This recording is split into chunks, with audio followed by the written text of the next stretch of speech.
un ghid pentru cele mai eficiente materiale izolatoare din piață?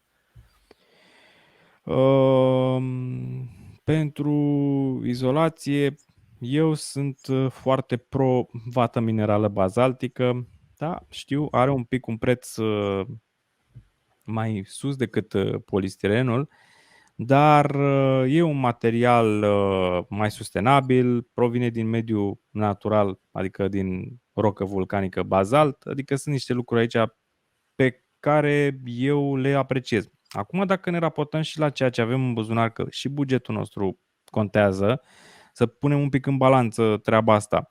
Oricum, o casă fără izolație nu prea aș lăsa, adică sunt prea puține condițiile în care poți să ajungi în situația asta și e bine să luați treaba asta în calcul. Aș merge poate către polistiren grafitat și e un pic altceva. Pentru că eu pun foarte mare preț și pe siguranță